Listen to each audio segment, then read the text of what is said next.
বন্ধুরা, এখন আমরা পৌঁছে গেছি পেটুয়াঘাট মৎস্য বন্দরের পাশে হিজলি শরীফ যাওয়ার জন্য যে জেটি রয়েছে সেই জেটিতে।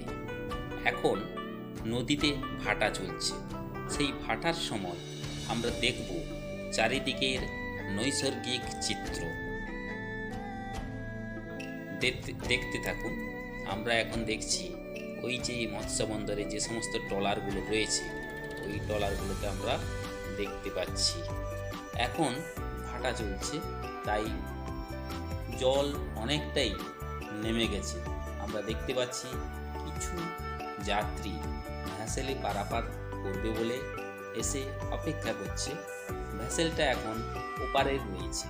ভ্যাসেলটা ওপার থেকে এপারে এলে তারপরেই কিন্তু এদিক থেকে ভ্যাসেলটি আবার হিজলি শরীফের দিকে যাত্রা শুরু করবে।